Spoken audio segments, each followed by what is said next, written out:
What's going on, everybody? Welcome back to another episode of the Top Dogs Podcast here on the Field of 68 Media Network.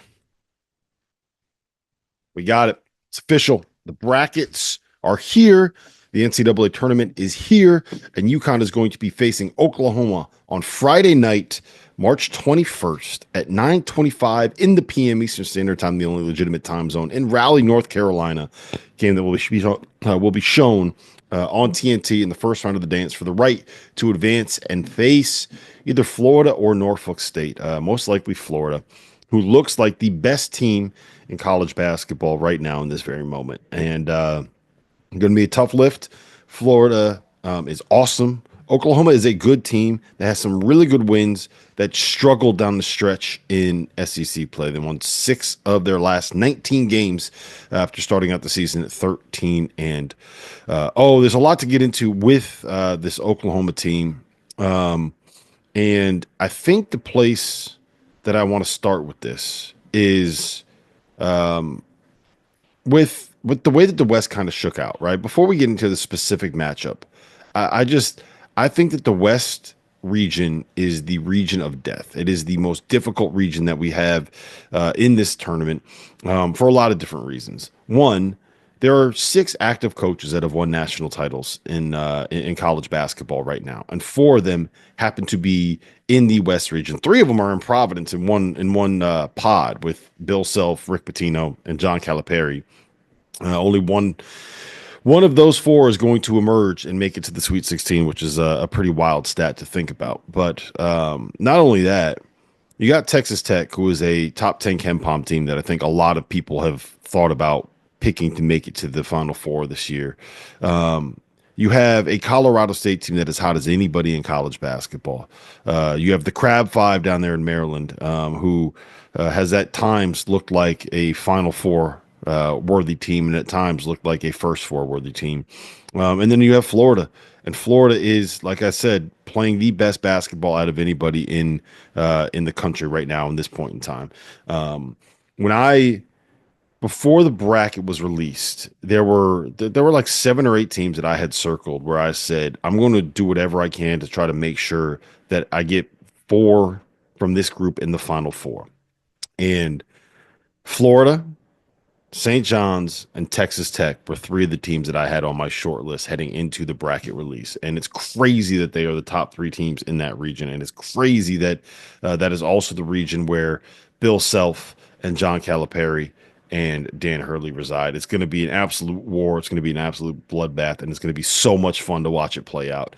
Hopefully UConn is who will be victorious out of that region. But, I'm not hoping against hope that is what ends up happening. So that's kind of putting the cart before the horse. Let's start with this specific matchup against Oklahoma. And UConn opens as a 4.5-point favorite, according to the books. But they are only a 1-point favorite on KenPom right now. I think part of that is because UConn's metrics took a little bit of a hit when Lee McNeely was out. And I think part of that is the betting public looking at who is coaching that team and looking at what they've done in March over the last quarter of a century and having the numbers get adjusted as a result of that. I think on paper, I do believe that this is actually a good matchup for UConn. I think that their strengths match up with Oklahoma's strengths, and I think that what Oklahoma does well does not necessarily exploit what UConn struggles with. Right. Like I was really concerned about UConn drawing a team that was going to be able to provide ball pressure, that was going to be able to force turnovers, and that ran a whole bunch of stuff in the half court that was complicated, that had a lot of off-ball movement and a lot of off-ball action. And I don't think that's what Oklahoma does. We'll start with Jeremiah Fears here because I think he's the biggest story, right? It's a guy averaging 17, 5, and 5. He's one of the best freshmen. He's a potential first-round pick. And he's had moments where he has been unbelievable this season. He had 26 against Arizona in a win. He had 30 against Michigan in a win. He had 27 against Mississippi State in a win. He had 31 against Missouri in a win. He had 29 against Georgia in a win. And the only game where Oklahoma beat a top 35 KenPom opponent this year where he didn't go absolutely nuts was against Louisville in the championship game of the Battle for Atlantis in the Bahamas. And that was the game when Louisville lost Case and Pryor, and one game after they lost Corin Johnson. So the Louisville team was completely altered in the days leading up to that game against Oklahoma. And that's the only game that Oklahoma beat a top 35 opponent, according to KenPom, when you did not get at least 26 points from Jeremiah Fears. You absolutely cannot let him get going. Oklahoma is good. Oklahoma is a tournament caliber team. Oklahoma can beat UConn if Jeremiah Fears gets hot. Now, what they do with him is they put him in a lot of ball screening actions, right? It's not a super complicated offensive system that Porter Moser is running, right? It's not as simple as just bring it up, ball screen, clear out, let them figure it out. Like, there is some false motion that they run to be able to get into those actions, and they do try to find ways to get, creative ways to get Jeremiah Fears into DHO sometimes, and a little for some zoom actions here or there. But a lot of it is allow Jeremiah Fears to run off of a screen of some sort, to be able to get him in a situation where he's either drawing two to him, he's going up against drop coverage, and allow him to make decisions. And for the most part, he's been inconsistent with that, right? I think that's the best way to phrase it, because he is really a quite inefficient player. He turns the ball over almost as much as he picks up assists. He shot 28% from three despite shooting 4 or 5 a game. He's not great finishing in and around the basket, but he's also he's in the same situation as Cooper Flagg, where he is supposed to be a high school senior. He reclassified, but he wasn't one of these guys that was on track to be a 19-year-old senior in high school, right? He was going to be the normal age of a high school senior, and he reclassified and made his way to Oklahoma. He's at his best when he can come off that screen to his right hand and he's able to attack that drop coverage. He can make those little pull-ups. He can make those little floaters. He can hit step-back threes. He can score getting to the rim. He has shown the ability to get fouled and get to the free throw line.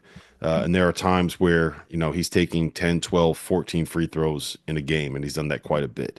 And that is one of the concerns that I have, is that he is going to find a way to be able to draw fouls if Samson hard hedges. He's going to find a way to be able to get into Terrace Reed's body and draw fouls when Terrace is in the drop. And that's something that is worrying to me, because I don't think that you can send two at him that often in ball screen actions, because Oklahoma is just absolutely littered with flamethrowers across their perimeter. Bryson Godine shoots 44% from three. Duke Miles shoots 44% from three. The Forsyth kid that they have coming off of the bench shoots 47% from three. He's on limited attempts, and he only plays about 10 minutes a game, but he is an absolute sniper. Jalen Moore shoots 39% from three, and he's been doing it on about 4 attempts per game. There's one other guy Kobe Elvis, the transfer from Dayton, shoots 35% from three. So they got shot makers everywhere around the perimeter.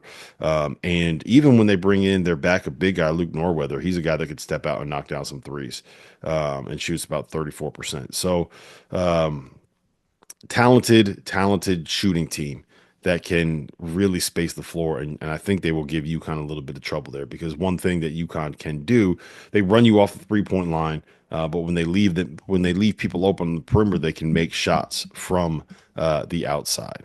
College basketball fans, are you ready to take your hoops game to a new level? Whether you're a seasoned bettor or just trying to win your March Madness office pool, Rhythm is here to give you the edge this season. With data-driven predictions for every single college basketball game left on the schedule, Rhythm helps you maximize your bets. And as March Madness kicks off, Rhythm's insights will help you spot those plucky Cinderellas that you know are going to shake up the NCAA tournament. But that's not all.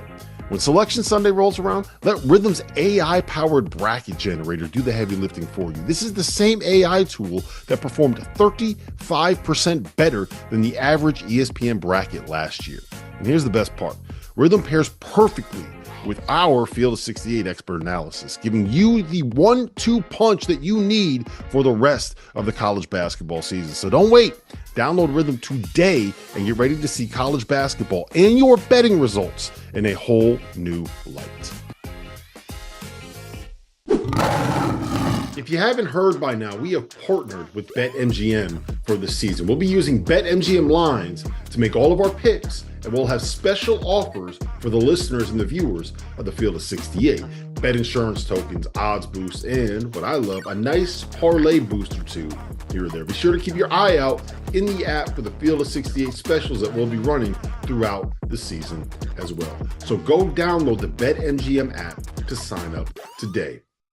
As teams are fighting to get off the bubble and into the Field of 68, I got a beverage for you that's been off the bubble since day one. Dad Water. No bubbles, no fizz, just a smooth, refreshing canned cocktail unlike anything else on the market today. If you're tired of the same old beers and seltzers on game day, crack open something different. Dad Water is made with tequila, water, and natural flavors. Nothing artificial, no BS. It's 100 calories, zero sugar, zero carbs, gluten-free, so if you're on a diet like me, you're good to go. Dad Water is also an Indiana brand. College hoops is in its DNA, and they want you to enjoy a great lineup of products all tournament long. Dad Water is the ultimate game time drink with no bubbles. It just drinks like water. Clean, smooth, refreshing, and without those burps. So take it from me. This is the easiest drinking adult beverage I've ever had. Dad Water is now available at Target, Total Wine and Liquor, and Meijer, as well as your favorite local liquor stores. Or you can order online at drinkdadwater.com. Dad Water, tequila, water, natural flavor.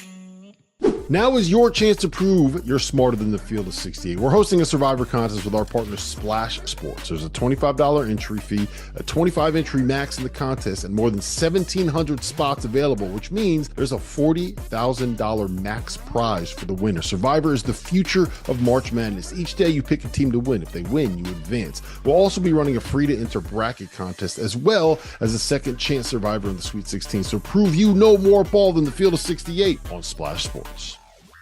I want my home to feel like my home. So whether I'm looking for big furniture, just a small piece for my place, or maybe some storage solutions for the basement or the garage, the answer is Wayfair. Seriously, I needed a new patio set and fire pit for my backyard. I bought it on Wayfair. It looks great on our deck, and it gives me an excuse to fire up the smoker, invite some friends over, crack a couple beers. Just last week, I bought a new chair for my office, someplace comfortable to sit while the madness takes up the 4 screens in front of me. I got it on Wayfair, clicked a few buttons. A couple days later, it showed up at my front door. They even offered to help set it up for you. Digging through online stores can be intimidating. Trust me, I know. It can be hard to find what you're looking for in your price range, but not on Wayfair. They have great options, even if you are balling on a budget like me. Wayfair has every style for every home, including mine and yours. So head to wayfair.com and shop everything home. That's WAYFAIR.com. Wayfair, every style, every home. So that's one of the problems that UConn's going to have to deal with offensively is Jeremiah Fears and the shooting prowess that Oklahoma has. The other issue is going to be Jalen Moore. And I think that there's an argument to be made that that is even more concerning than dealing with Jeremiah Fears, right? Because you kind of know what you're going to get with Jeremiah Fears in terms of what his skill level is and how he can kind of attack you. Whereas Jalen Moore, 6'7", Georgia Tech transfer, supremely athletic, and is exactly the kind of player and the kind of role that has that you kind of struggled with in the past. He is going to be a guy that attacks Alex Caravan over and over and over and over and over again. That is the role that he plays. That is the position that he plays, and that is what has kind of cost UConn in different games here. And I think that this is going to be a really big prove it game for Caravan because Jalen Moore is not necessarily the best player in college basketball, but he is the kind of matchup that Alex Caravan has struggled with in the past. And if you want to show NBA teams and NBA organizations that you are a guy that is worth drafting back into the first round, early second round, you're going to have to deal with athletes the size and the length with the skill set of what Jalen Moore has. And being able to keep him in front and keep him off the glass and keep him from going nuts is something that I think is going to be really, really important, not just for this game, but for Alex kind of proving what he can be in this tournament, and UConn getting to a second game. Um, so those are the two guys. Like those are the two guys that you really need to slow down if you are UConn dealing with this Oklahoma team. And beyond that, I think, if you can kind of keep them from getting penetration and getting those paint touches, keep them from getting to the foul line, it allows the perimeter weapons that you do have to stay on the floor and not have all of the off-ball stuff that confuses them, right? When solo ball, you can just kind of tell them on the weak side, look, you're just not leaving Bryson Gooding. Just stay right next to him. Don't let him get shots off. Chase him off the screens. Do not let him get going. We don't need you in help side. Like that stuff is going to matter. Keeping Alabama or keeping Oklahoma from being able to get dribble penetration and get paint touches and keeping their stars from taking over. I think. Look, it sounds simple to say, but you cannot let those guys beat you. And if UConn can do that, if they can do a good enough job at making Jeremiah Fears be inefficient in the touches that he gets, and they keep Jalen Moore from going nuts, I think they have a really good chance to win this game. The other part of it is Oklahoma's small. They're not a great rebounding team at all. They don't really go to the offensive glass, and they can be beaten on the defensive glass. I think that's an opportunity for terrorists to be able to take advantage of a matchup there. But they can be beaten on the glass, and they are not the kind of team that has big physical athletic guards. And that's something that I think UConn struggles with on the defensive end. Yes, Jeremiah Fears is 6'4", but it's oftentimes that he plays in a backcourt where you have two other guards that are like 6', 6'1", 6'2". They play Jalen Moore at the 4. Their 5-man Muhammad Wagi is someone that's not going to take advantage of Samson Johnson offensively. He should not be able to take advantage of Samson Johnson on the offensive glass, which has been a problem in the past. And Terrace Reed should be able to have his weight in the post. I'll get to that in a second, but I think on the defensive end of the floor, like that's a place where UConn should be able to have an advantage on the perimeter defensively, right? Like I think overall it ends up being a really good matchup on that end because they match up size wise. There isn't a ton of complicated stuff that they're running, and it turns into a situation where it's you're betting on your players to win their matchup. And I think that's really what it's going to come down to, right? Like, will Alex Caravan be able to keep Jalen Moore from being able to get going, right? Will this team be able to defend the ball screens that they put Jeremiah Fears in? And if those guys end up in combined going for, like, let's just say combined to get 35, but they do it on 35 shots and they do it inefficiently, and you force them into a couple turnovers, and you're able to run everybody else off the 3-point line, I think you got a very real chance to win this game. So that's what you got to do on the defensive end.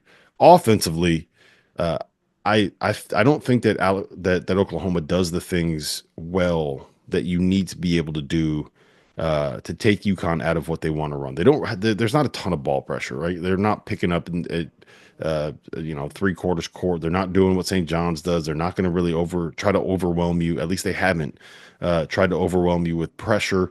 They're not going to get out there and try to force turnovers. They try to chase. At least in the last couple of games, they've tried to chase people over the top of screens.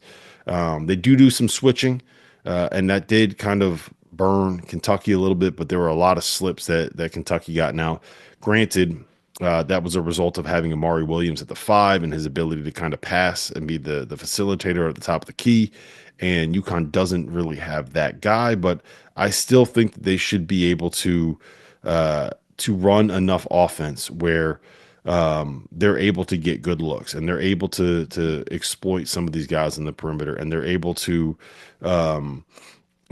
get the shots that they need to be able to get to make their offense work. Solo ball's got to get hot. Lee McNeely's got to play well. There's going to be a lot of times where he's coming off of those DHOs and those curls, and there's someone behind him, and you're going to be put in a situation where you're playing in those 2-on-1s. And Muhammad Wagi is not Ryan Kalkbrenner. Liam McNeely really should be able to take advantage of those situations and score in and around the paint. And Terrace Reed should have this should be a Terrace Reed game. I really do believe that this should be a Terrace Reed game because of what he can do in the post, because of what he can do on the glass, because of how big and how physical he is, and because of the fact that Oklahoma doesn't really have those guys available. And, I know Oklahoma, look, they played in the SEC, and the SEC is an absolute juggernaut this year, right? They have one loss to a team this season that ranks lower than UConn in KenPom, and that was a loss at home to LSU, and they gave up a ridiculous lead towards the end of the game.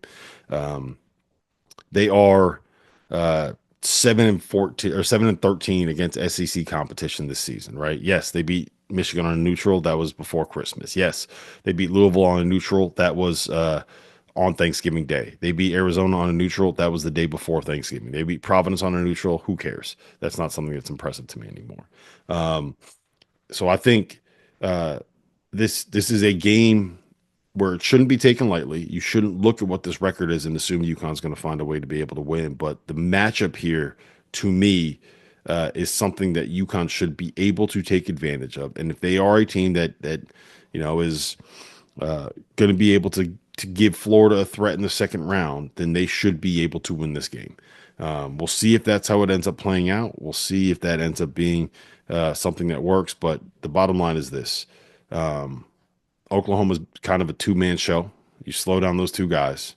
Oklahoma is not a team that's going to climb all over you and press you in the half court. They're not a team that's going to overwhelm you with length and athleticism. They're not a team that's going to really blow up what you want to do offensively. So UConn should be able to score and get going. If Liam McNeely has a big game, if Terrace Reed has a big game, then I think that UConn's going to find a way to be able to win this. That 4.5-point spread is bigger than I thought it would be. I thought it'd be closer to 2.5 or 3. So I don't know if that is something where it's worth looking into, but I think UConn should be able to win this game, and that sets up a date with Florida in the second round of the NCAA tournament. If and when that happens, we can talk about that matchup with Florida. I don't know, man. That that is not going to be an easy game for UConn to find a way to be able to win. But I really do think that they should be able to get a puncher's chance. They should be able to get that matchup with Florida, because if you can't beat Oklahoma in this first round, then I think that says a lot about what this UConn team was this season. But listen, every game could end up being the last game that you see UConn play for 8 months. So I'm going to enjoy it. I'm going to enjoy the ride, however long it ends up going. It's not every year that you're going to be able to see this team win a national championship. And while it's been a more disappointing season than I think anybody expected heading into the year, I'm here for whatever this tournament leads, and whatever happens here on Friday evening. At the very least, what I will say is that when you play the night game on Friday, it means that you get to experience the entire first weekend of the tournament without having to risk a loss ruining all of that. So you get to watch all day Thursday, you get to watch all afternoon Friday, and you get to watch those early windows on Friday evening, and you can enjoy all of it knowing that UConn still has to play. When they lost to New Mexico State on Thursday afternoon, it just ruins the first weekend when your team loses early. So at the very least, we have that going for us. So we'll see how this plays out. Hoping UConn finds a way to win. I think the matchup is there for them to be able to do it. And fingers crossed that when I talk to you guys again on Saturday morning, it will be with a preview for a matchup with the best team in college basketball, Florida, coming out in the pipeline.